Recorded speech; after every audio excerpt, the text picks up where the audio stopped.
Hello guys! Today kasama ako ni Cyrus. So, May nawawala kasi dito. at saka may wawala po ng pagong sa akin. Oo. Bigla kumita si Cyrus. Bigla nawala ulit. Hindi ko alam lasaan. Iba ka kasi kinain guys ng ng ahas. Kinita ni Lola. Ginny. Bigla umalis. Tapos kahapon, nakita ko siya. Nandito. Dito mismo. Dito nakatambay.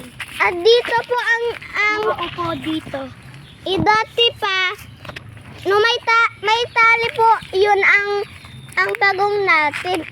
Bigla nawala. Parang Biglang kinita si Cyrus or si Lola.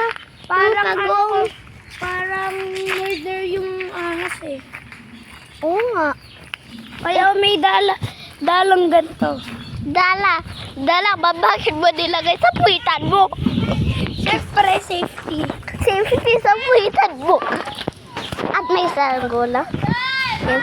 Alam, maliit pero lumaylapad. Ang galing. Kasi nini yan. Gagawin ko yan. Pero mahirap. Tapos, So, 60 times, wala. Hindi ko alam lasaan. So, bye guys for part 2 from Jonah Jane Giko Vlogs. Bye! Uy, di pa tapos! Bye! Like and subscribe!